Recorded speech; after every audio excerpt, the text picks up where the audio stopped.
iniciar o nosso encontro de hoje. E o tema de hoje é sobre a taxa de câmbio. Eu vou compartilhar aqui na tela, ver se eu consigo para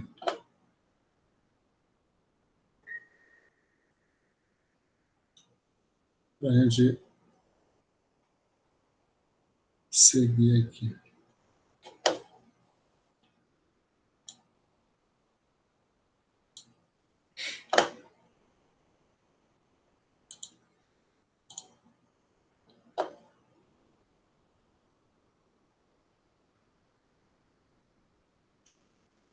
Ficou compartilhado aí? Vocês estão vendo?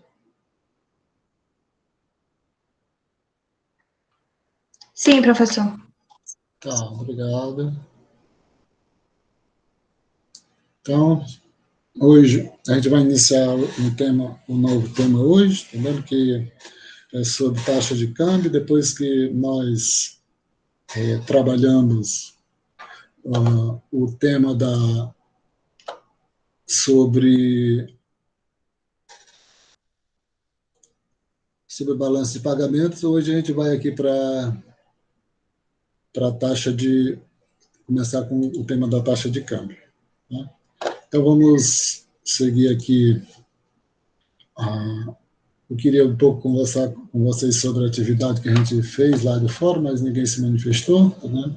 Eu vou só fazer um comentário brevezinho, de 15 segundos, tá? Que o fórum ele tem uma finalidade, além de acadêmica, tá vendo? Mas também de que os alunos possam praticar outras habilidades, né? Além das estritamente técnicas. Eu li, tá vendo, com cuidado tudo o que vocês escreveram, e eu não...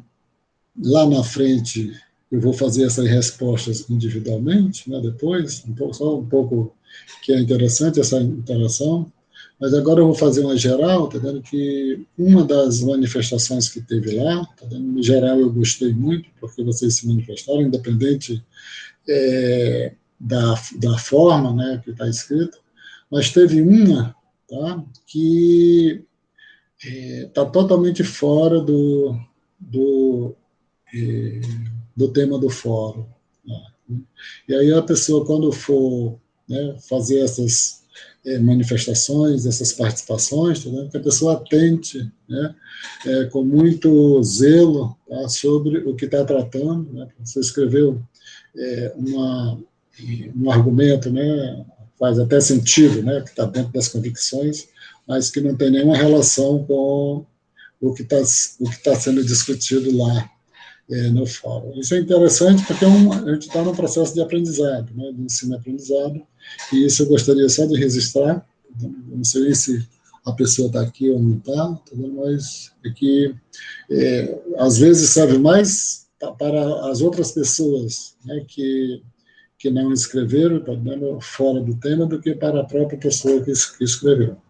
Para que a participação, tá, seja, ela atinja, né, vários objetivos, né, a pessoa atentar amplamente todos os detalhes, né, que tá, do objeto lá que está se falando. Nesse sentido, tá dando, vamos iniciar hoje aqui, né, essa parte de taxa de câmbio.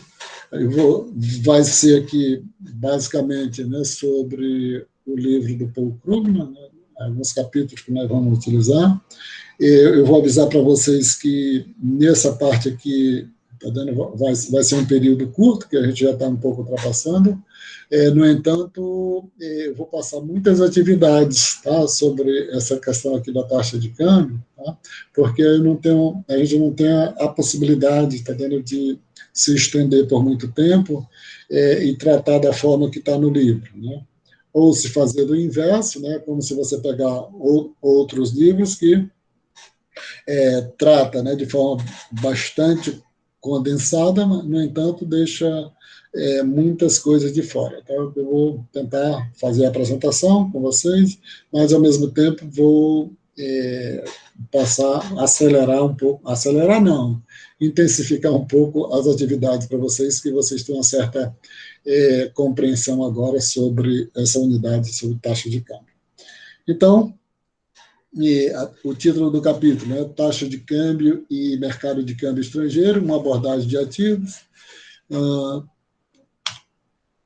E o capítulo é estruturado aqui dessa forma, né, mais ou menos, né, assim, o que ele da introdução, né, da estrutura que ele faz no início de cada capítulo, né, relacionar as mudanças na taxa de câmbio com as mudanças nos preços relativos das exportações do país, descrever a estrutura e as funções do mercado de câmbio estrangeiro, né, utilizar as taxas de câmbio para calcular e comparar retornos de ativos designados em moedas diferentes, aplicar a condição de paridade de juros para encontrar as taxas de câmbio de equilíbrio e encontrar os efeitos da taxa de juros e as mudanças de expectativa de taxa de câmbio.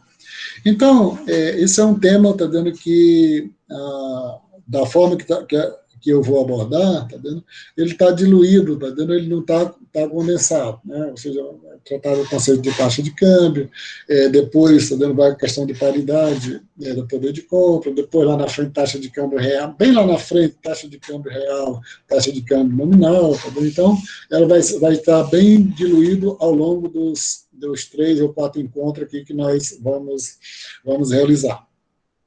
Tá vendo? Então, vamos aqui no capítulo de hoje, né, mercado de câmbio, né, e taxa de câmbio e mercado de câmbio estrangeiro. Aqueles objetivos da aprendizagem que já foi colocado, né? O primeiro item, né, que está colocado aqui, taxa de câmbio e transações internacionais. Como sempre eu digo, tá vendo que quando eu vou começando essa unidade, dificilmente, tá vendo, alguém, tá vendo, não fez uma operação envolvendo taxa de câmbio, né, porque mesmo as pessoas quando vão na Bolívia, né, aqui em Cobija, tá vendo, ou mesmo aqui nessa outra cidade aqui mais próxima, né, que é aqui perto do Quinaí, a Praça de Castro, tá vendo, queira ou não queira, tá vendo, você está fazendo uma atividade envolvendo taxa de câmbio. E isso é interessante, né, porque ela, de certa forma, se torna até uma coisa meio familiar a todas as pessoas, né, não é tão estranho, e isso até ajuda muito ao entendimento, né, e as discussões sobre, né, o tema da taxa de câmbio. Mesmo se as pessoas que viajam mais longe, né, quando você chega nos aeroportos, você tem as máquinas, né, que você já pode, né, comprar moeda estrangeira.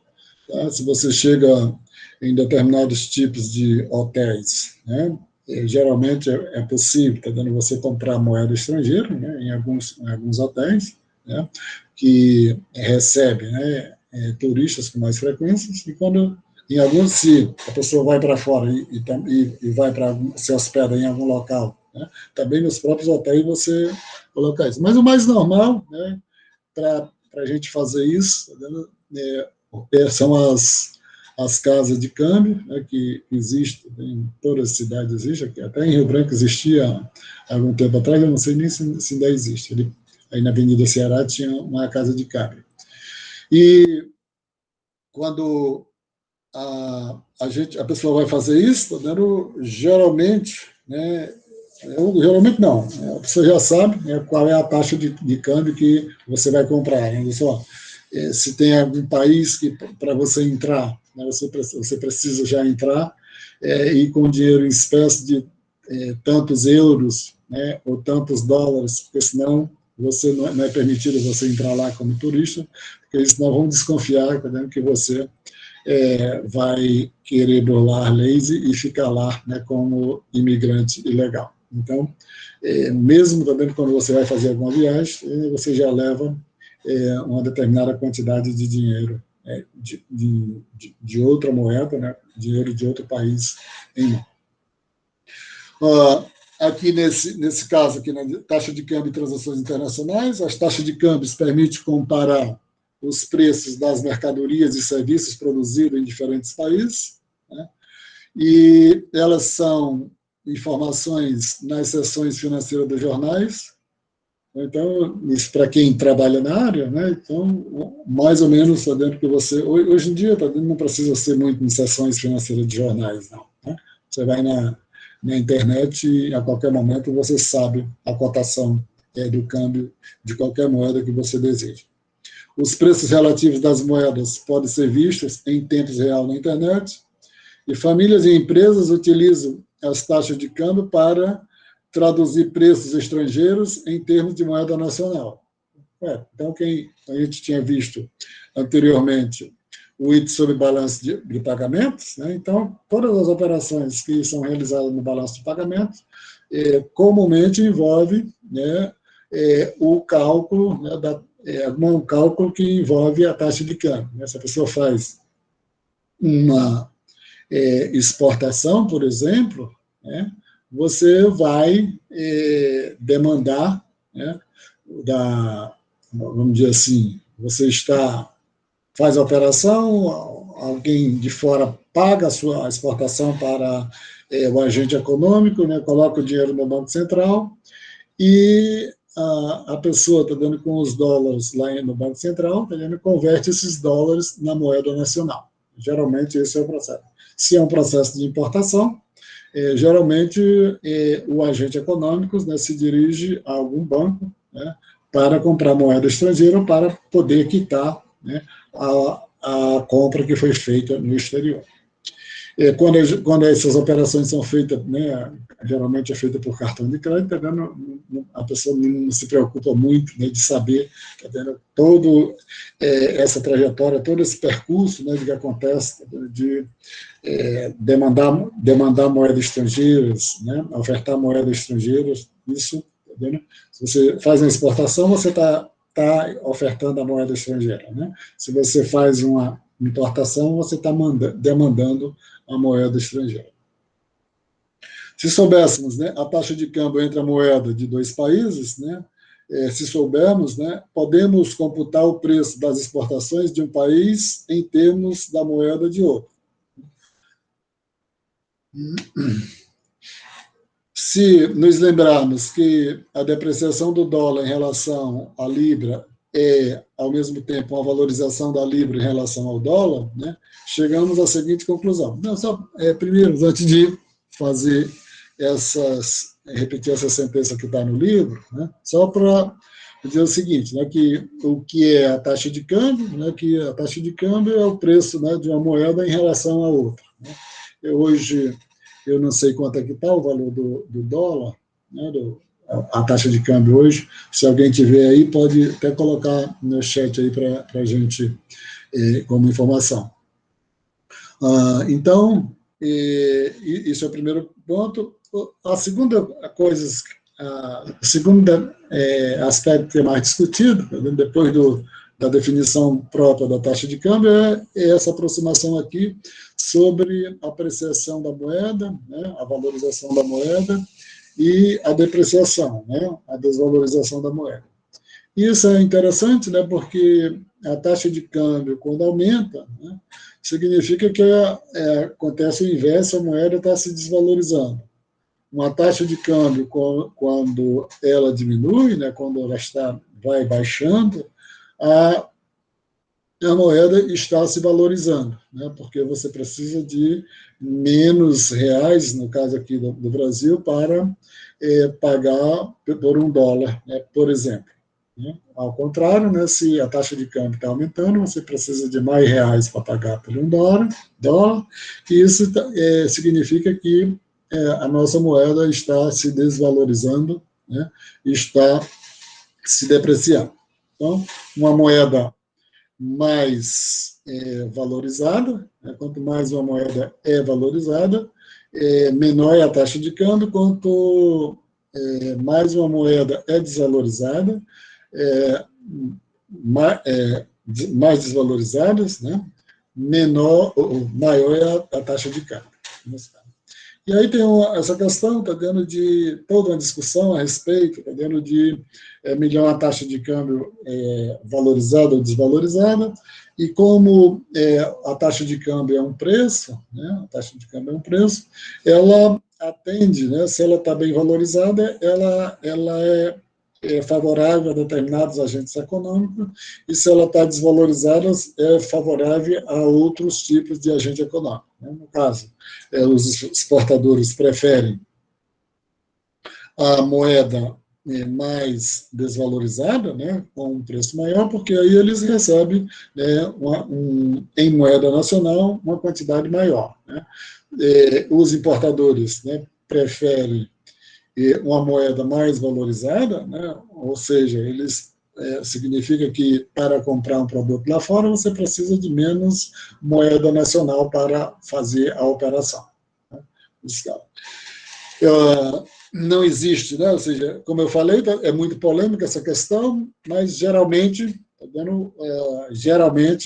existe, está dando uma disputa muito grande, está dando, principalmente dentro da economia, dentro da macroeconomia, a respeito, né, de deixar uma taxa muito valorizada ou desvalorizada. Se a gente pegar a questão do que aconteceu aqui no Brasil, né, na década de 90, né, por excelência, está dando, era uma polêmica muito grande, né, porque a partir do Plano Real, em muitos momentos, né, a nossa taxa de câmbio era menos de R$1, equivalia a $1.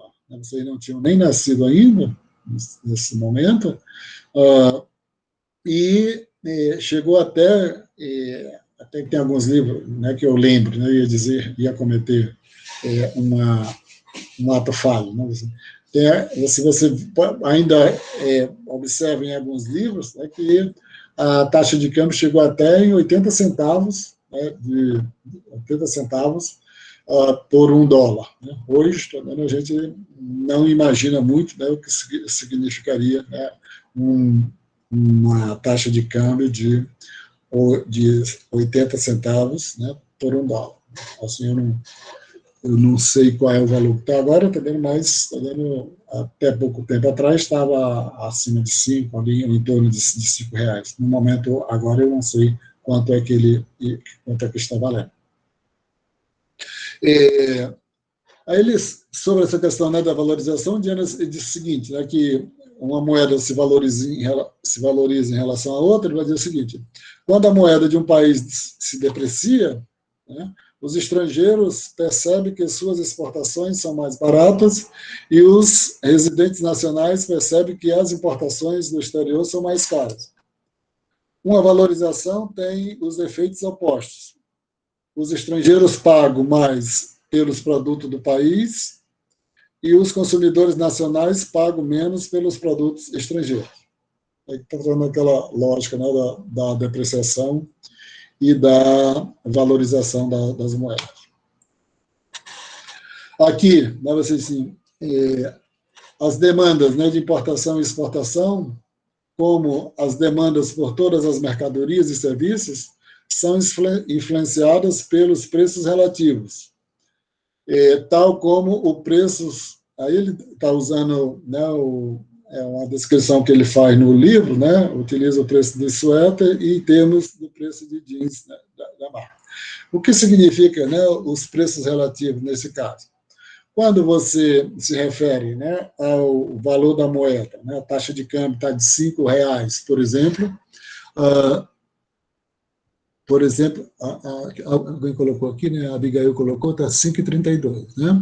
Então, se esse valor, né, que a moça colocou aí, 5,32, ela corresponde ao valor nominal, né, do preço da moeda, né, do dólar em relação ao real.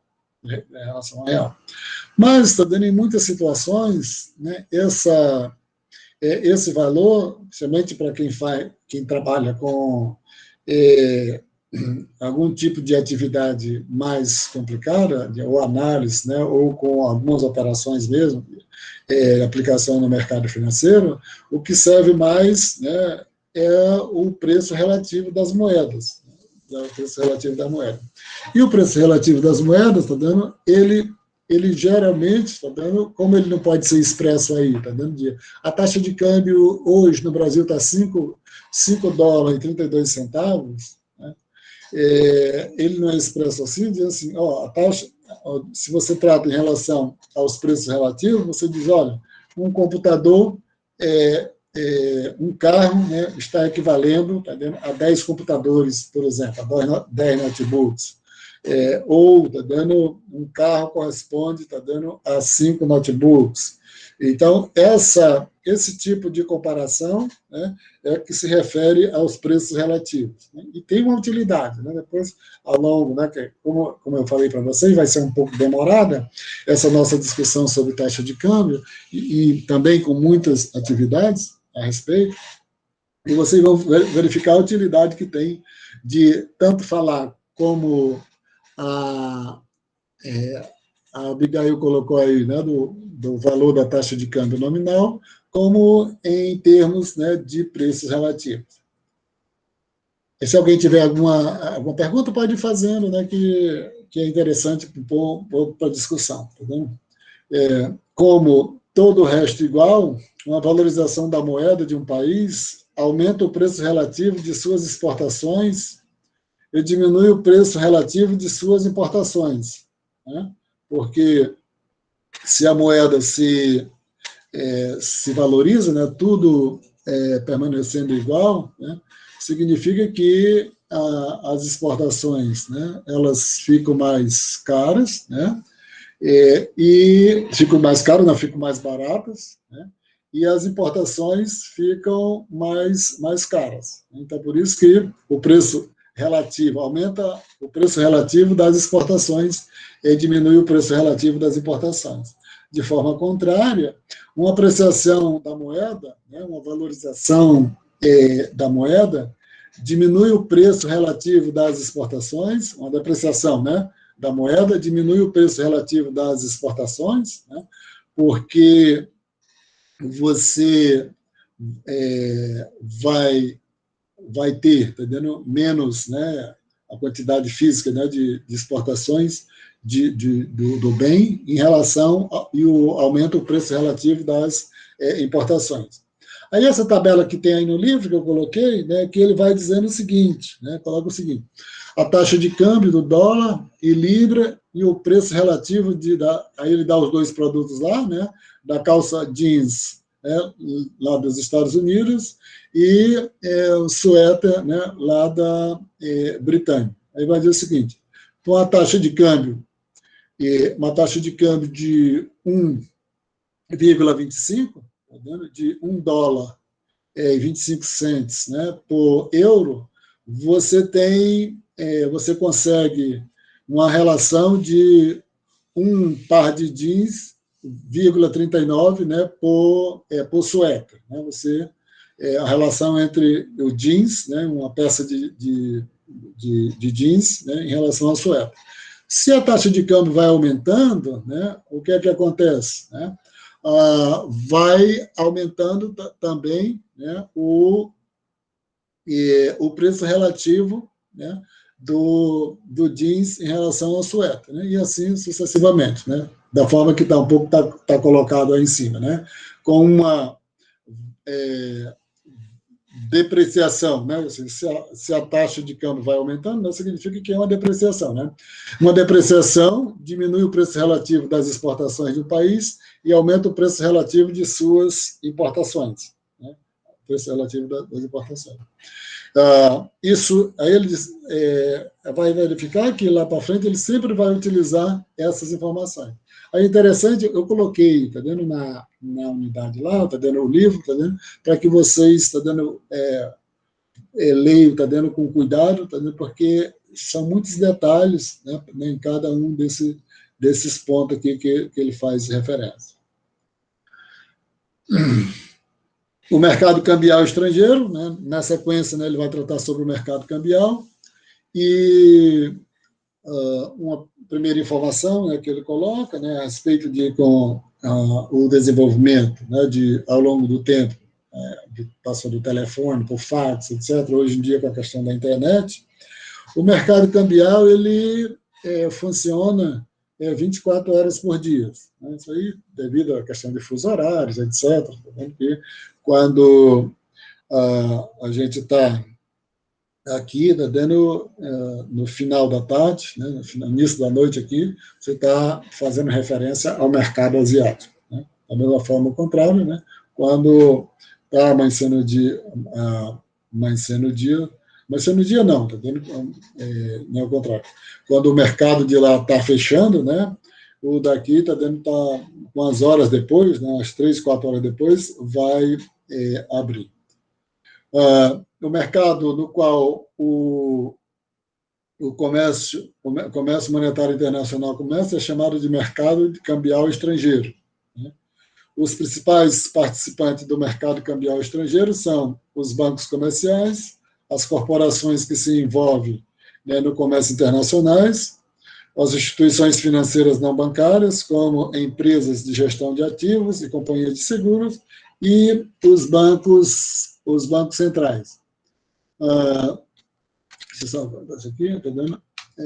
Interessante que esses 4, né, principais agentes que constituem o mercado cambial, né, ele mudou muito, né, dos últimos 15 anos para cá, porque, de certa forma, teve um processo muito grande de liberalização do comércio, de liberalização da conta, né, de capital de vários países, e isso fez, dando com que, e também, dando, principalmente nos Estados Unidos, né, muitos bancos que eram separados bancos comerciais de bancos de investimentos, né, devido à pressão, né, do sistema financeiro, muito desses bancos, né, principalmente os bancos de investimentos, também estão realizando muitas atividades que eram típicas, próprias dos bancos comerciais. Né? E aí ele vai fazer essa discussão, tá vendo, a respeito de cada um desses, tá vendo? Ele fala, né, individualmente de cada um desses participantes do mercado de câmbio, e que, tá vendo, os bancos comerciais eles têm uma importância muito grande, tá vendo? E geralmente as cotações, né, de cambiais que são divulgadas são as cotações das operações que são realizadas entre os bancos, né, essas operações interbancárias. E até interessante, né, se a gente escuta, a taxa de câmbio é tal, né, quando você vai viajar, tá, que você corre para comprar, tá, dando uma moeda estrangeira, o preço é totalmente diferente, né, daquele valor que é divulgado, né, da taxa de câmbio. Isso não só pela taxa da corretora, tá vendo? Mas a própria taxa em si, a própria taxa de câmbio em si, dessas operações menores, né, de turistas, etc., tá vendo? A taxa de câmbio que é realizada, né, é concretizada essas operações, é totalmente diferente dessas taxas mais gerais que são divulgadas, que geralmente, né, estão associadas ao relacionamento, à interação entre, né, os bancos, né, os bancos comerciais. As corporações, é evidente, está vendo que as corporações se envolvem, né, no comércio internacional, porque são essas grandes corporações que, a partir de onde o comércio internacional acontece, né, em grande parte. Você tem alguns textos, né, que fazem essa discussão, que 70%, 65% do comércio acontece basicamente, tá vendo, entre essas grandes companhias, né? Dessa forma, elas automaticamente se constituem um dos grandes participantes do mercado de câmbio estrangeiro. E as instituições financeiras, evidentemente, sabendo que não bancárias, né? As instituições que geralmente não concedem crédito, né, para os clientes, né, mas que tratam, né, que administram fundos dos clientes, elas também participam porque elas que aplicam diariamente, né, que fazem, né, funcionar, né, de uma forma mais intensa os mercados de câmbio entre os países. E os bancos centrais, né, pela uma questão muito óbvia, no sentido de tanto, no caso do Brasil, né, e de muitos outros países, é lá que fica depositada a reserva dos outros países, e também são os bancos centrais, no caso do Brasil, como a autoridade monetária, que lida, né, diretamente, né, com as preocupações da taxa de câmbio. Né? Ou seja, quando você está numa taxa... não sei se vocês estão lembrados, no início do ano, né, teve umas oscilações da taxa de câmbio meio bruscas, né, e o Banco Central procurou atuar vendendo algumas quantidades de reservas, né, que gerou uma polêmica muito grande sobre se era pertinente, sobre se era adequado ou não vender as reservas. Então, por algumas questões, né, da própria razão de ser do Banco Central, ele é um componente, né, nato, né, do mercado de câmbio. O comércio cambial estrangeiro acontece, né, em muitos centros financeiros, que eu já tinha falado, né, em horários, né, devido ao fuso horário, em horários diferentes, né, mas os principais seguem essa lógica aí. Né, a City Londrina, né, o mercado de Nova York, Tóquio, Frankfurt e Singapura. Né. A gente, geralmente, o de Londres é chamado City Londrinas, né, porque lá, como aqui, né, geralmente quando fala esse mercado, a gente menciona a questão da Bolsa de Valores, tá vendo, etc. Se bem que a Bolsa de Valores em si não é necessariamente um local, né, do mercado de câmbio. Né? Mas lá em Londres é porque tem o bairro lá, né, dentre os vários bairros, né, que tem na cidade de Londres, tem chamado o bairro da City, né, que é um bairro onde basicamente é um dos mais antigos, né, que tem, a City, e adotado uma segurança muito grande. A partir de um determinado horário da noite, basicamente ele fica vazio, tá vendo? Por causa, tá vendo, que ele basicamente, tá vendo? É como se fosse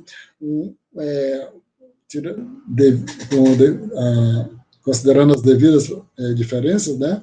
A Avenida Paulista, né? Só que a Avenida Paulista não é tão controlada, né, o acesso das pessoas, né? Mas na City, né, de Londres, você geralmente está dando os turistas têm pouco acesso, né, a esse bairro que é composto basicamente de grandes bancos, né? É até interessante, tá vendo que se você pega um barco, né, para ir pelo Rio Tamisa, para ir para Greenwich ou coisa parecida, tá vendo? Você observa, tá vendo, como eles mantêm o padrão histórico da cidade, mas mesmo assim, tá vendo, do lado tem aqueles monstruosos prédios, né, modernos, que são todos prédios de bancos. Né? Esses mercados aí são os principais e com algumas peculiaridades, né, que o que manda, né, no mundo é o de Nova York, até porque, tá vendo, devido à reestruturação da economia dos Estados Unidos, tá vendo, a partir da década de 80, né, eles criaram uma estrutura onde eles deram a possibilidade do mundo, né, vender muitas mercadorias para eles, tá vendo? E eles passaram a conviver com um déficit na sua balança comercial, mas, ao mesmo tempo, a boa parte do dinheiro do mundo se desloca, né, para o mercado de Nova York. Então, eles compatibilizam, né, essa déficit, né, na parte comercial, ao mesmo tempo com um grande superávit, né, no mercado financeiro. Aí ele fala a questão, né, a evolução das tecnologias e que o mercado que funciona 24 horas por dia. Notícias sobre economia lançadas em qualquer hora do dia são imediatamente transmitidas ao redor do mundo e pode desencadear uma onda de atividades pelos participantes do mercado. E aí, vocês, quando forem fazer a leitura, vão verificar, né, que ele explica um pouco essa questão, né, da questão da notícia relacionada com a taxa de câmbio, porque como a taxa de câmbio é um preço, como outro qualquer, principalmente porque a moeda estrangeira ela se transforma num ativo, e aí ele explica, né, o sentido aí do ativo, né, para reforçar, tá, o próprio título do capítulo, né, que vai dizer o seguinte, tá, não é, tá dando muito sem fora, né, do comum, né, que qualquer coisa que acontece em algum país, qualquer notícia, né, qualquer às vezes, comentário mal colocado de uma autoridade, isso já faz com que tenha um efeito na taxa de câmbio. Né? Um efeito na taxa de câmbio. Aí, por isso que ele está falando, está dizendo que ele é colocado isso aí, está dizendo de que as notícias têm uma importância grande, porque ele está tratando aqui, está vendo a moeda estrangeira, está vendo como um ativo onde está vendo muitas pessoas está vendo negociam diariamente, muitos agentes econômicos negociam, tá? E isso faz com que a variação, né, do preço desse ativo seja acompanhado, tá vendo? Com muito cuidado, né, por todos os agentes econômicos que participam, né, do mercado de câmbio estrangeiro. Por causa de seu papel essencial em tantas negociações estrangeiras de troca, o dólar americano é às vezes chamado de moeda veículo. Aí, no caso, né, vamos dizer assim, não é o caso aqui, tá? Mas que mereceria uma certa diálogo, né, sobre isso, né? Porque sempre surge aqui o fato, né, de, no caso do Brasil, tá dando, tem como moeda de reserva, né, as reservas, né, do país são constituídas basicamente em dólares, né? Porque isso vem de onde? Né? Quando terminou a Segunda Guerra Mundial, né, que teve reunião de Bretton Woods, né, que teve várias decisões, criadas algumas instituições, e uma das decisões, dando que foi consensuada com todos os países, foi que o dólar passou a ser a moeda de reserva de todos os países. Aí tem uma polêmica aí, tá vendo que eu não vou nem fazer nenhum parênteses para comentar, tá vendo? Mas eu vou direto, né, dessa afirmação de que essa decisão, né, ela foi conseguida na reunião de Bretton Woods, tá vendo? No finalzinho, né, da Segunda Guerra Mundial. Né? E aí o dólar conseguiu, né, essa condição de ser moeda veículo. É claro que alguém pode dizer, não, mas tem outras, hoje em dia tem outras moedas importantes no mundo. É claro, né? Como tem o euro, tem a moeda do Japão, tem a moeda da China, né? A própria libra esterlina, tá vendo? É uma moeda que tem uma importância muito grande no mundo, tá vendo? Mas está dando o caso desses países, está dando fora, né, do eixo mundial, né, que não tem importância, né, em termos de decisório no mundo, como o Brasil, né, os países em geral da América Latina, eles basicamente usam, né, o dólar como a moeda de reserva. E isso reforça essa afirmação aí do livro do Paul Krugman, que o dólar está dando chamado a moeda veículo. Uma moeda veículo é aquela que é amplamente utilizada para designar contratos internacionais feitos por partes que não residem no país que emite. Então, você vai ter as operações entre o Brasil e a Argentina, tem como referência, né, o dólar, entre o Brasil e México e assim por diante. Né? Imagina você chegar em algum país, né, aqui na América Latina, eu não sei muito, não tenho, mas imagine você chegar num país na Europa, né, ou mesmo nos Estados Unidos, e puxar uma nota de real para pagar alguma coisa. Né? As pessoas, os caixas ou os atendentes não vão aceitar de forma alguma. Né? Se você tiver lá ou o euro, ou o dólar, ou a libra, aí você ainda tem a possibilidade, né, de que possa ter uma negociação ou trocar uma moeda pela outra. Mas essas moedas de país que não têm importância no cenário internacional, né, como o nosso, estou falando em termos de importância geopolítica, né, que no caso do nosso é zero, absolutamente zero.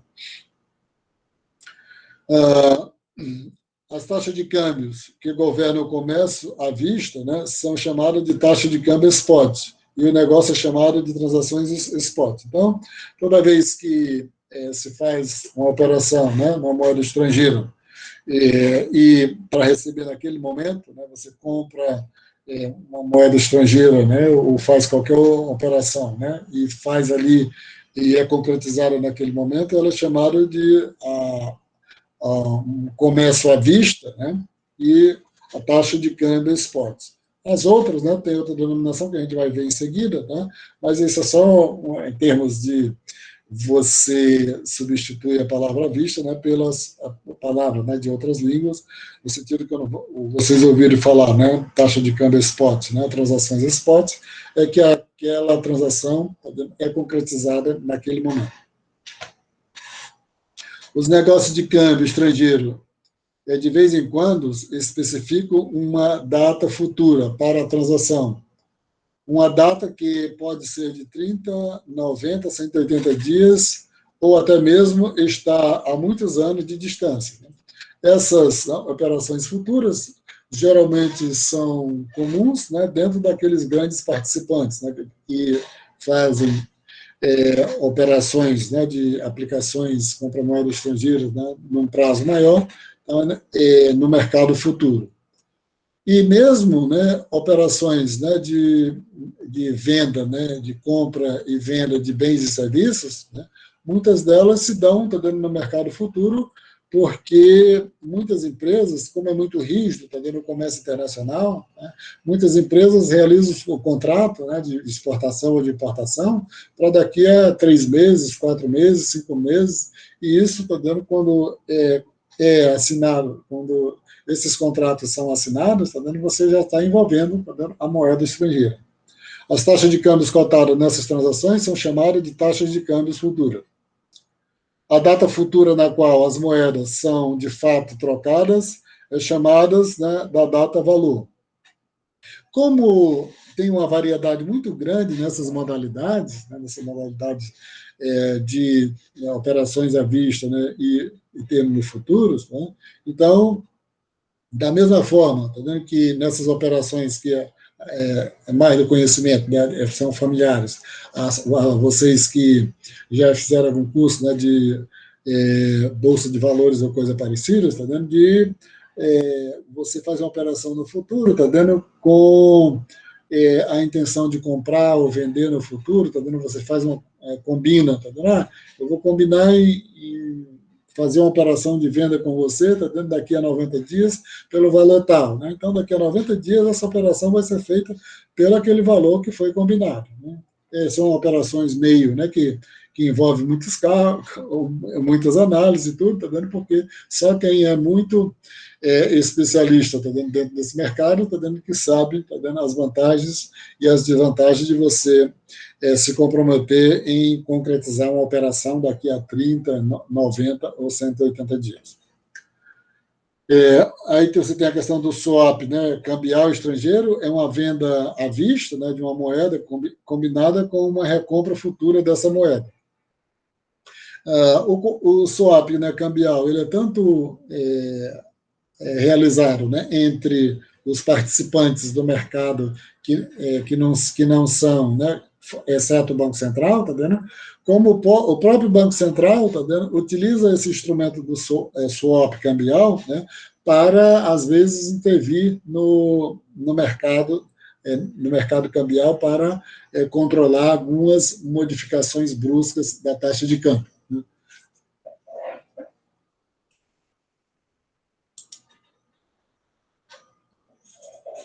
Tentando terminar a aula agora. Vários outros instrumentos financeiros comercializados no mercado cambial são, né, no mercado estrangeiro, além, né, dos que a gente já falou, como o mercado à vista, como o mercado futuro e o swap cambial. Quando você adquire um contrato de futuro, você compra uma promessa de uma quantia específica de uma moeda estrangeira, que será entregue em uma data específica no futuro, né, como eu falei anteriormente.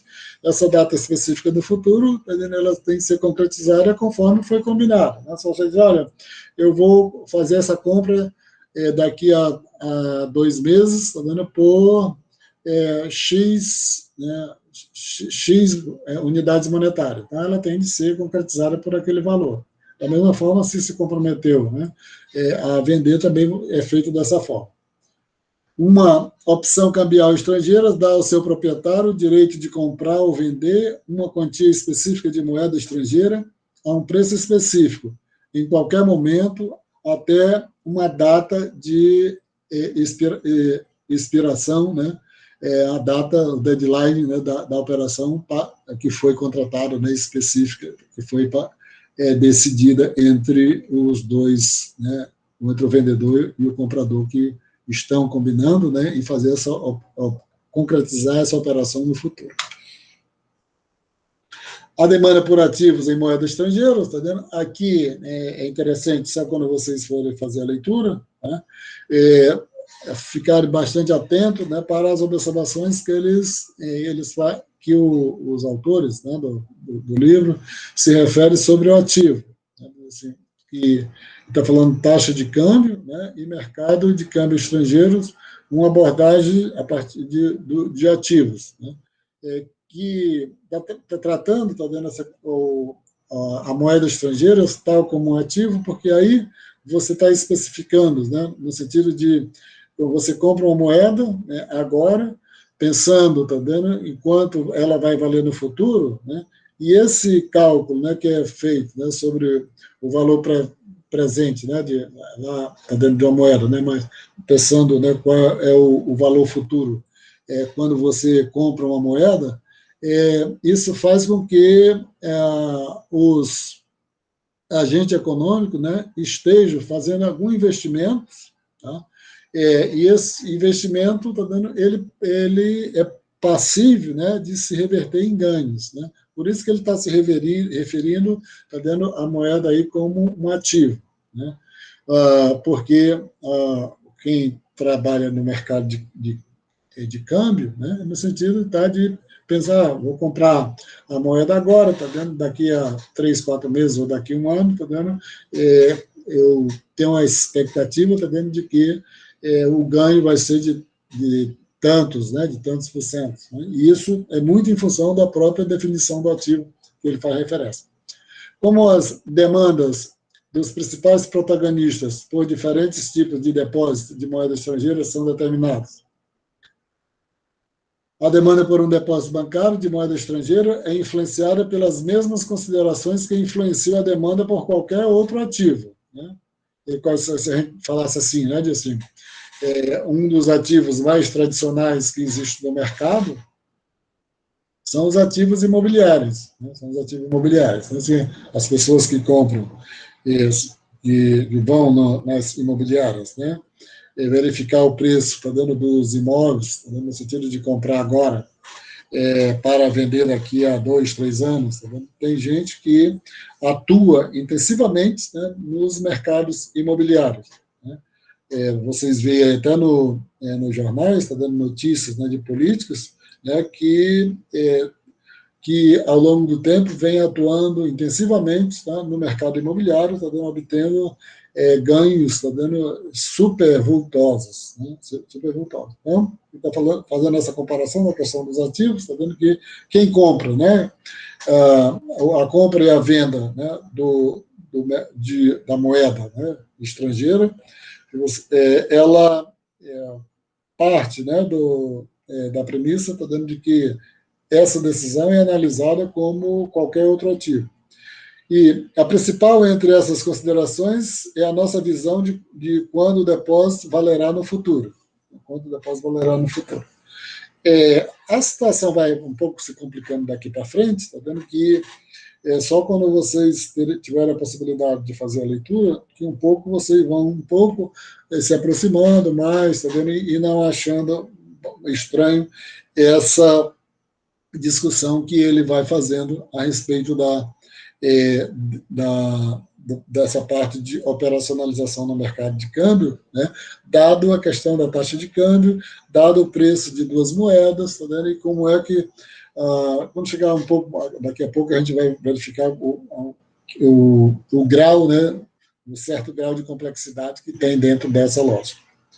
O valor futuro de um depósito de moeda estrangeira depende, por sua vez, de dois fatores: da taxa de juro que oferece e a mudança esperada na taxa de câmbio da moeda em relação a outras moedas.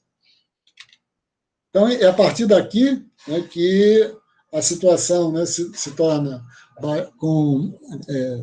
vai se constituir, né, muito cheia de detalhes. muito mesmo cheia de detalhes. E, se bem que é sempre bom, né? Ou seja, quem lê um livro muito complexo, seja de qualquer área, não estou falando só de economia, né? Mas se você pega um livro de 300, 400 ou 500 páginas, você vai, a partir, da linha, dorsal, né, do livro, para que você não vá, se perdendo no meio da leitura, e quando chegar, no final de um livro de 500 páginas, 600 páginas, se você, não tem as referências para discuti-lo, você vai se perder no meio e não vai ter as referências básicas, para explicar, para discutir e conversar sobre o livro. Da mesma forma que eu estou dizendo aqui, isso é muito parecido com você pegar um grande livro, com muitas páginas, ele está dizendo aqui previamente que o valor futuro, né, de um depósito de moeda estrangeira depende, por sua vez, de dois fatores. Aqui se torna bastante simples, mas é justamente nessa simplicidade aqui que a gente necessita se agarrar, e todos os outros detalhes, né, que vierem lá na frente, devem estar condicionados, a esses dois pontos aqui que ele se refere, né, que o valor futuro, né, de um depósito de moeda estrangeira depende de dois fatores: a taxa de juros que oferece e a mudança esperada na taxa de câmbio da moeda em relação a outras moedas, né? Então, porque você pode, eu vou aplicar em euro, né? E aí você ignora a taxa de juros, dos dois países, né, que você está considerando, né? Dos dois países, dos dois mercados que você está considerando. Você pode até ter um ganho, né, considerando apenas a taxa de câmbio, mas esse ganho não pode ser inferior àquilo, aquelas mudanças, as oscilações na taxa de câmbio. Então, para verificar se o ganho líquido é positivo ou negativo, tem que se considerar tanto a taxa de juros, né, da aplicação, como a taxa de câmbio esperada, da moeda em relação às outras moedas. Então, vamos aqui, né? Ativos, né, e retorno de ativos. A taxa de retorno, né, isso aí, com certeza vocês já viram, né, em outras disciplinas, né, desde matemática financeira, né, como é muito comum, hoje as pessoas se interessam, por cursar, né, essas disciplinas, né, tipo matemática financeira, que mesmo dentro da matemática financeira, a própria, né, assuntos lá dentro já dá o conceito, né, de taxa de retorno, né, que é próprio da matemática financeira, ou se você falar com mais detalhes, né, na parte de administração, no livro, né, nos manuais de administração financeira, que se você pegar né, tem manual aí que pesa 2 ou 3 quilos, né, tem um do Gitman, né, de administração financeira, quase 800 páginas de manual de administração financeira. E lá, boa parte do que está lá gira sobre o conceito de taxa de retorno, né? O aumento percentual do valor que ele oferece sobre um período de tempo. Quanto é que a pessoa vai obter de retorno, né, se fizer um depósito hoje, daqui a 3 meses, daqui a 1 ano, né, daqui a 2 anos.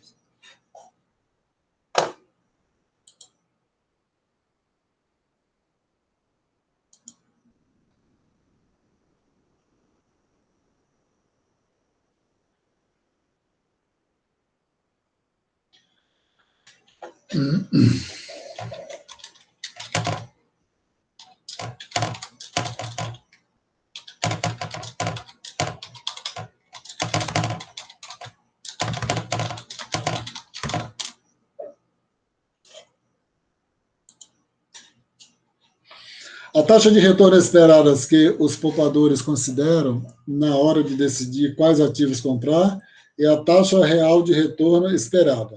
Né? A taxa real de retorno esperada. E essa taxa, né, como eu falei, e aí, quando verificar em termos numéricos, tá vendo? Ela leva em consideração, aqui, a gente vai verificar lá na frente, né? Como é que se dá, tá vendo? Na fórmula, tá? Mas, tá vendo? Tem algumas variáveis que são consideradas, né? A respeito da taxa de câmbio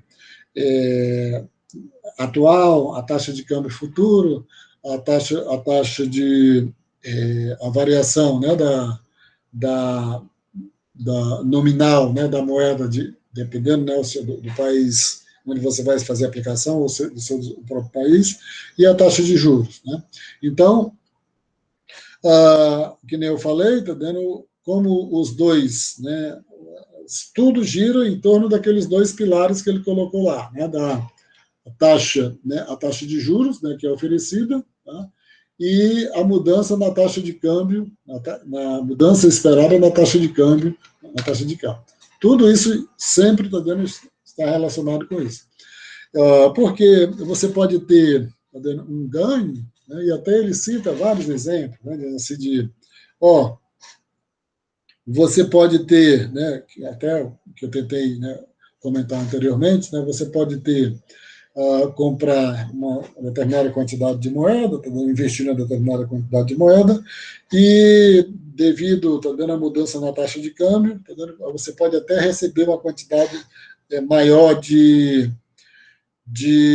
moeda no futuro, né? Mas só quando você for verificar o valor real daquilo que você recebeu, né, ele pode não se constituir em ganhos para você, e sim em prejuízo. Então, em termos nominais, pode aparentemente, né, ter dado a ideia de ganhos, mas em termos reais, ele não se constituiu, quando você vai verificar a taxa de juros que foi ofertada, as variações na taxa de câmbio, tá? Isso não significa necessariamente que o retorno real foi concretizado. A taxa de retorno calculada ao medir os valores do ativo em termos de uma cesta representativa ampla de produtos que os poupadores compram normalmente, né? Ele está falando aqui a ideia da taxa real de retorno esperado, tá vendo? Mas geralmente a pessoa não precisa calcular que essa taxa real geralmente é informada pelos os próprios veículos de comunicação.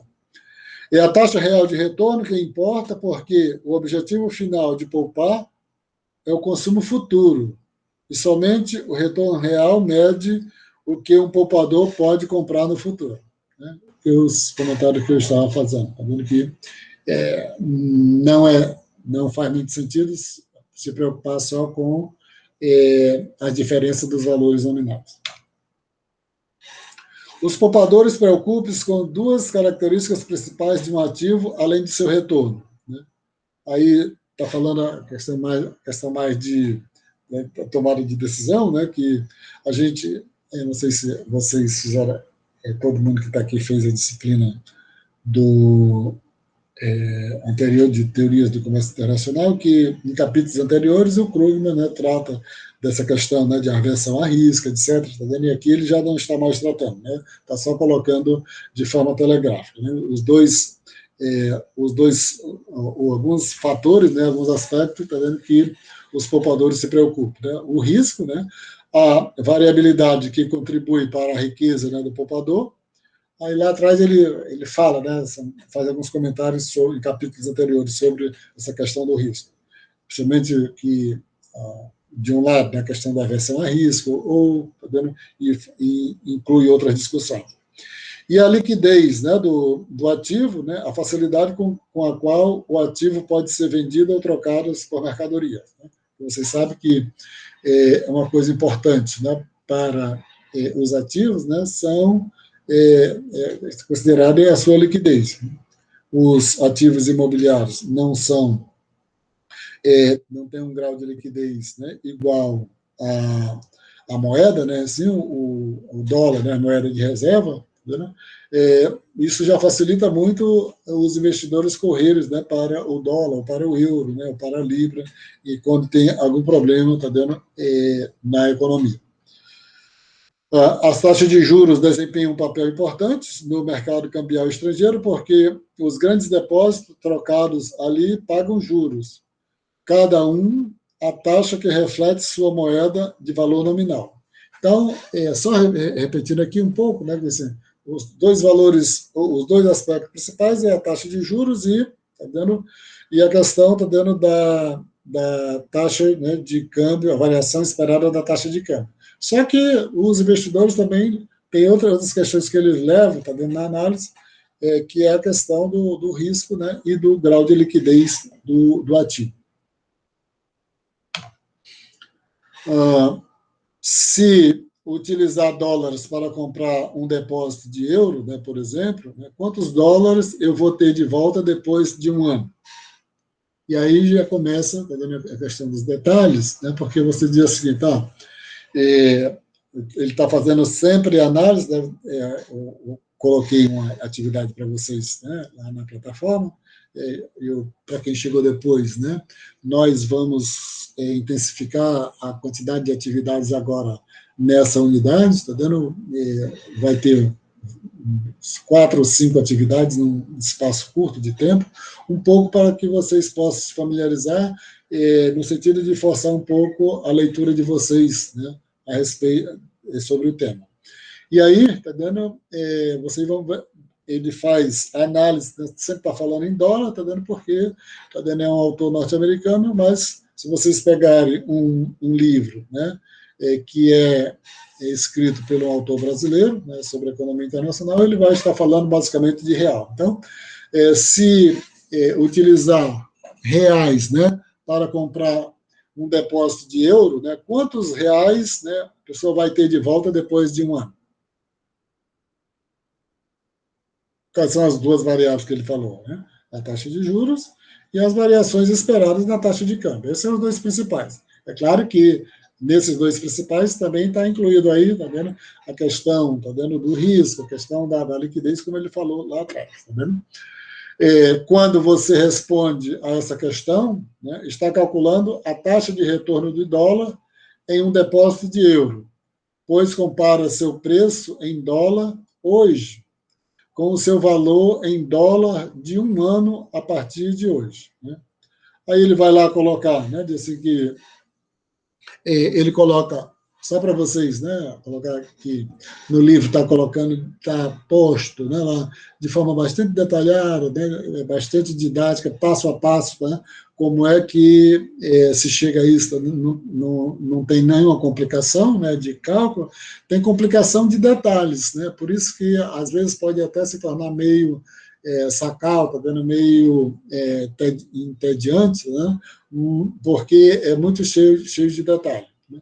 Aí ele diz o seguinte, para saber, né, como é que o valor, né, que a pessoa receberia, né, assim, de volta, depois de um ano, né, de uma aplicação de sua moeda local em depósito em outra moeda, existe uma regra simples para ser utilizada, né? Primeiro, define a taxa de depreciação do dólar em relação ao euro, com o aumento da porcentagem na taxa de câmbio dólar-euro durante um ano. É claro, que você lê essa sentença se torna bastante estranho, né? Porque, assim, imagine você chegar para alguém, né? Isso só faz sentido para quem está com o material na mão, né? E para quem está calculando e tem interesse naquela discussão. Mas imagine você chegar para alguém e falar o seguinte, né? Para você saber quanto é que você vai receber, né? Qual é o valor, né, que você vai de hoje, né, que você vai receber daqui a um ano, né, aplicando, né, fazendo um depósito em euro, né, a pessoa diz, qual é a regra que tem para fazer esse cálculo? Diz assim, primeiro, defina a taxa de depreciação do dólar em relação ao euro. Aí a gente viu lá atrás, né, o que é a depreciação e o que é a apreciação, né? A depreciação de uma moeda em relação ao outro, significa que, você precisa de mais moeda, né, para comprar uma unidade da outra moeda, né? Ou, se você pode dizer o inverso, né, você precisa menos da outra moeda, né, para trocar pela quantidade de moeda que está sendo depreciada.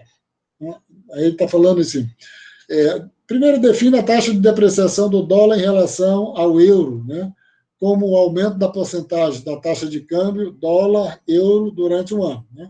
Quanto é que será a taxa de depreciação, né, de uma moeda em relação ao outro ao longo do tempo? Isso seria o primeiro passo que ele está colocando.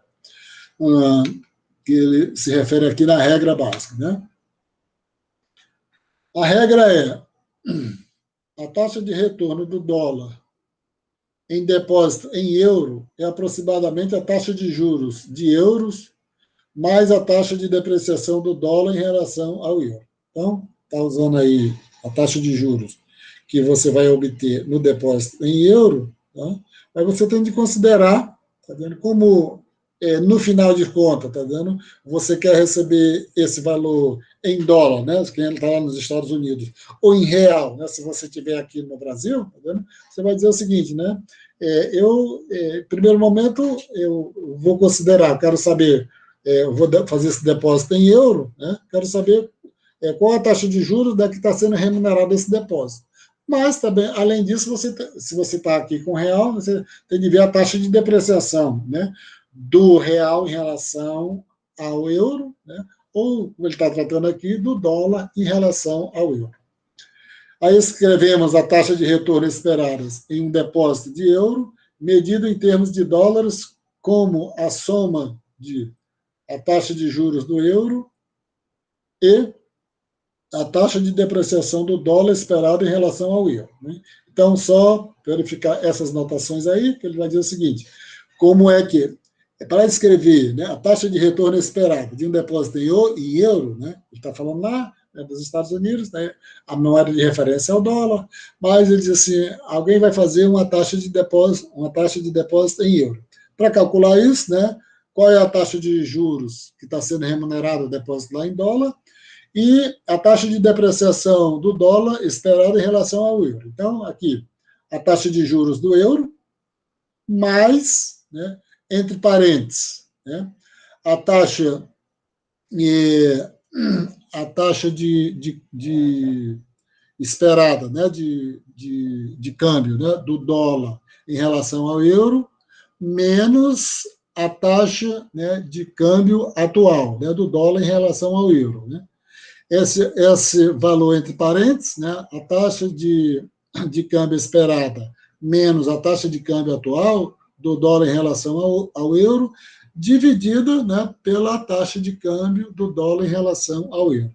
Então, essa relação aí, né, é que vai mostrar, tá vendo, qual seria, tá vendo, a sua taxa de retorno de sua moeda, né, num depósito de euro. Pode ser, a sua moeda pode ser o dólar, pode ser o real, tá vendo, mas se fosse o depósito lá em euro, você vai considerar o quê? A taxa de juros, né, do euro, mais, tá vendo, a expressão entre parênteses, taxa de câmbio do dólar em relação ao euro, futura, né, projetada, menos a taxa de juros, a taxa de câmbio atual, né, do dólar em relação ao euro, dividido, né, pela taxa de câmbio atual do dólar em relação ao euro. Como eu falei para vocês, está vendo, não tem complicação, está vendo, apenas cheio de detalhes, está vendo, para aquele momento que a pessoa precisa verbalizar, tá vendo, essa situação.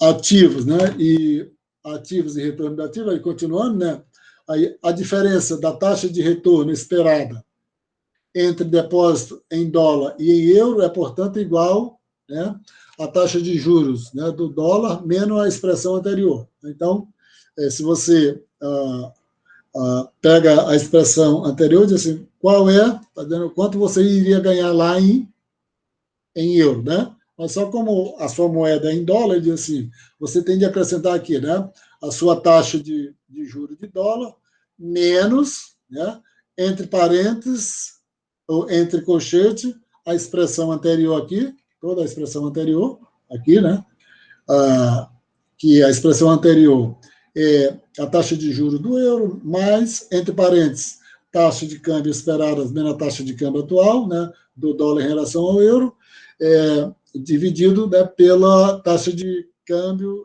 atual do dólar em relação ao euro, né? Fecha as chaves, que seria igual a mesma coisa, né, de que a taxa de juros do dólar menos a taxa de juros do euro, né, menos, né, a expressão anterior, né, menos a expressão anterior. Quando a diferença é positiva, né, quando a diferença é positiva, ou seja, quando os depósitos em dólar rendem a maior taxa de retorno esperada. Quando a diferença é positiva, né? Os depósitos em dólar rendem a maior taxa de retorno esperada. Quando ela é negativa, os depósitos em euro rendem a maior taxa de retorno esperada. Porque aí está falando o seguinte, né? Se ela para ser negativa, né, significa que a parte seguinte, né, da expressão anterior tem de ser superior, né, a taxa de juros, né, fornecida pela aplicação em dólar. Ela vai ser, quando a diferença é positiva, né, quando aplicar em euro é menor, o ganho é menor do que a taxa de juros, né, de um depósito em dólar.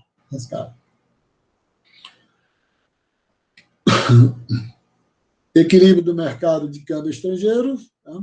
O mercado cambial estrangeiro está em equilíbrio, aí um pouco tem uma questão mais teórica, tá vendo que a gente está falando um pouco já de equilíbrio de mercado. Aí, o mercado cambial estrangeiro está em equilíbrio quando depósito de todas as moedas oferece a mesma taxa de retorno esperada. Então, vamos dizer assim, se você tem, vamos dizer que é possível você aplicar em euro, aplicar em dólar, aplicar em libra esterlina, aplicar na moeda do Japão, eu esqueci o nome agora, aplicar na moeda da China, etc. Então, quando é que você teria um mercado de cambial estrangeiro, né, em equilíbrio? Né? Quando todas as taxas de juros desses mercados, né, oferecesse a mesma taxa de retorno. Aí você estaria no mercado em equilíbrio. E aí é interessante, falando desse mercado de equilíbrio, porque vai discutir lá na frente, né, na frente não, né, vai discutir o conceito de arbitragem, mas como é um conceito bem fácil, né, de você compreender, não precisa eu meter ele aqui agora não. Né? A condição de que os retornos esperados nos depósitos de quaisquer duas moedas são iguais quando medido na mesma moeda é chamada condição de paridade de juros. Ou seja, está dizendo o seguinte, né, todos os mercados, o mercado cambial está em equilíbrio quando todos os ganhos, né, quando todos os mercados oferecem a mesma taxa de juros, a taxa de juros é a mesma, e essa taxa de juros, né, que estabelece, que dá a condição, né, para o equilíbrio no mercado cambial, seria, né, a condição de paridade de juros. Somente quando todas as taxas de retorno esperadas são iguais, isto é, quando a condição de paridade de juros é mantida, não existe oferta em excesso em algum tipo de depósito e nenhuma demanda de excesso por outro. Ele está colocando aqui não tem como não falar da questão da arbitragem, né? Do processo de arbitragem, que ele vai dizer o seguinte, né? Se você tem uma situação de desequilíbrio, né, tem algum mercado que está ofertando uma taxa de juros, né, está remunerando mais alto os depósitos, significa que os investidores correrão para lá. Todos os investidores correndo para lá significa que vai fazer com que esse mercado, né, reduza a taxa de juros e tenha a possibilidade de subir naqueles outros mercados que a taxa de juros esteja menor. Então, esse processo está dentro dos investidores, estarem procurando incessantemente, onde é que a taxa de juros está maior, onde é que os retornos, né, estão maiores, faz com que, ele chama esse processo de arbitragem, e a arbitragem leva, que a taxa de juros, né, sempre, né, ela se aproxime dessa taxa de juros, da condição da paridade da taxa de juros. Com todo o resto igual, a depreciação da moeda de um país hoje diminui o retorno esperado da moeda nacional em depósito de moeda estrangeira. Porque essa afirmação aqui, né, no equilíbrio do mercado de bem, que está falando essa questão da arbitragem, o que faz, o que justifica, está vendo? O investidor se deslocar de um mercado para o outro. Então, assim, o processo, né, acontece a depreciação e a valorização das moedas. Né? Imagine que modificou só a taxa de câmbio, né? As outras condições estão todas iguais. Quer dizer, com todo igual, a depreciação da moeda de um país, hoje, né, se uma moeda se deprecia, ou seja, se você precisa de menos unidades monetárias dessa moeda para comprar a outra moeda, né, o retorno esperado da moeda nacional em depósito diminui o retorno esperado da moeda nacional em depósito da moeda estrangeira. Então, se a gente utilizar o exemplo que ele estava dando anteriormente, né? Então, se você tem um processo de depreciação, aquele exemplo, né, sua moeda de referência é o dólar e você vai fazer um depósito na moeda estrangeira no euro, né? Significa, se tiver uma depreciação ali do dólar, né, significa que vai diminuir o retorno esperado, né, da moeda nacional em depósito da moeda estrangeira, né? Pelo inverso, né, a valorização da moeda nacional, né, a valorização da moeda nacional, com todo o resto igual, aumenta o retorno esperado da moeda nacional em depósito da moeda estrangeira. As taxas de câmbio sempre se ajustam para manter a paridade de juros. E esse ajuste, né, é sempre dado, né, pelo processo de arbitragem que eu falei, né, que os investidores estão incessantemente procurando os locais onde os retornos, né, onde as remunerações, onde os depósitos, né, estão oferecendo melhores remunerações. Se você verificar que, em algum momento, né, ali na década de 1990, que vocês ainda não tinham nascido, né, a taxa de juros do Brasil chegou a 42%, né, naquele momento lá em 1998, momento de brusca crise, né, de uma crise, tá dando, monumental, né, que teve na crise financeira da economia brasileira, a taxa de juros chegou a 42%. Hoje, né, está próxima de 2%, aí simplesmente, né, 40% a mais do que ali quando quebrou, né, o Plano Real quebrou. Mudou, né, da âncora cambial para uma administração, né, da economia a partir das metas de inflação.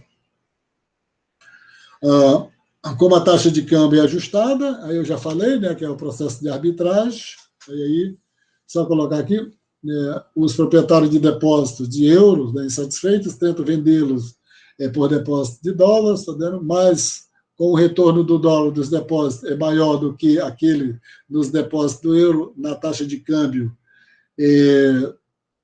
aí está, na taxa de câmbio esperada, né? No lugar desse 2 é um ezinho.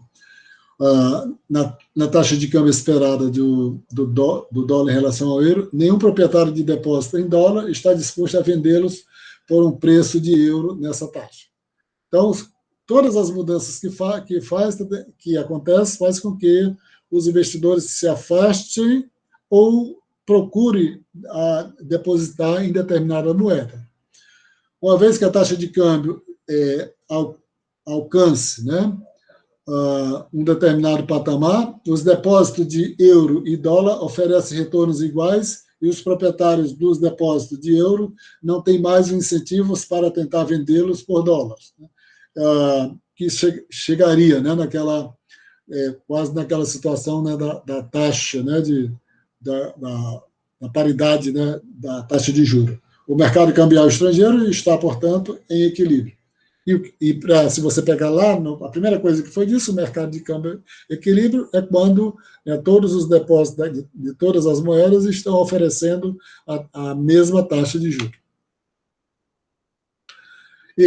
Nesse ponto aqui, eu vou parar aqui, tá vendo? Como eu falei para vocês, tá vendo? Aí no nosso próximo encontro a gente continua, tá? E aí a gente começa a partir daqui, eu já coloquei lá, tá vendo?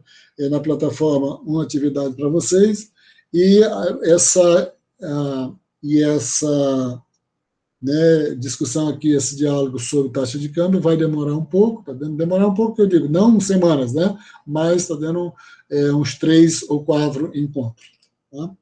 Alguém tem alguma coisa para dizer, está dando, ou a gente pode começar a desligar aqui as gravações?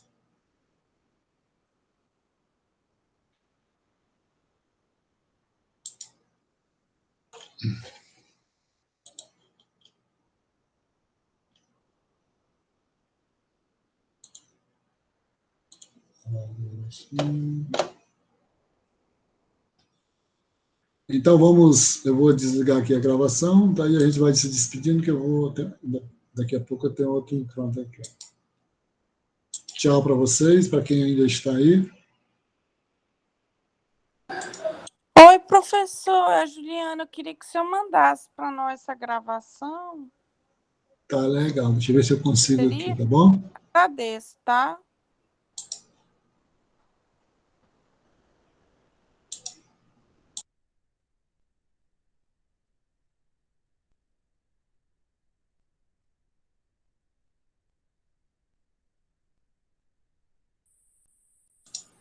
Coisa para dar trabalho, isso aqui. Onde é que eu vou buscar isso aqui? Pará.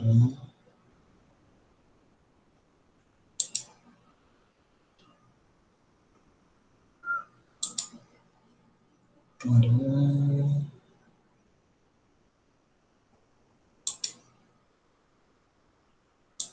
Aqui.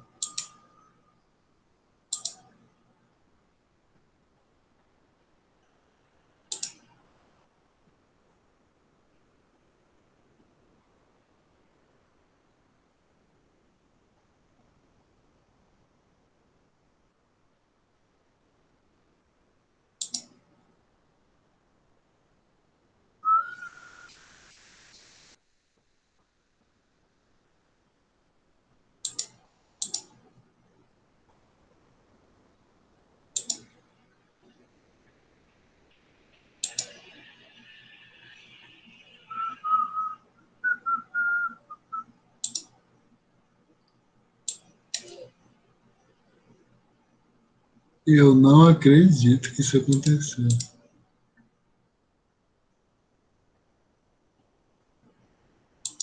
Não conseguiu gravar, professor? Consegui, mas ficou mudo.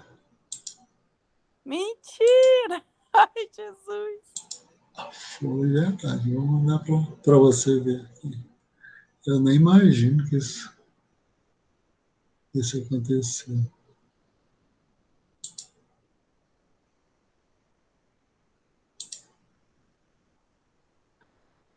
Mas se bem que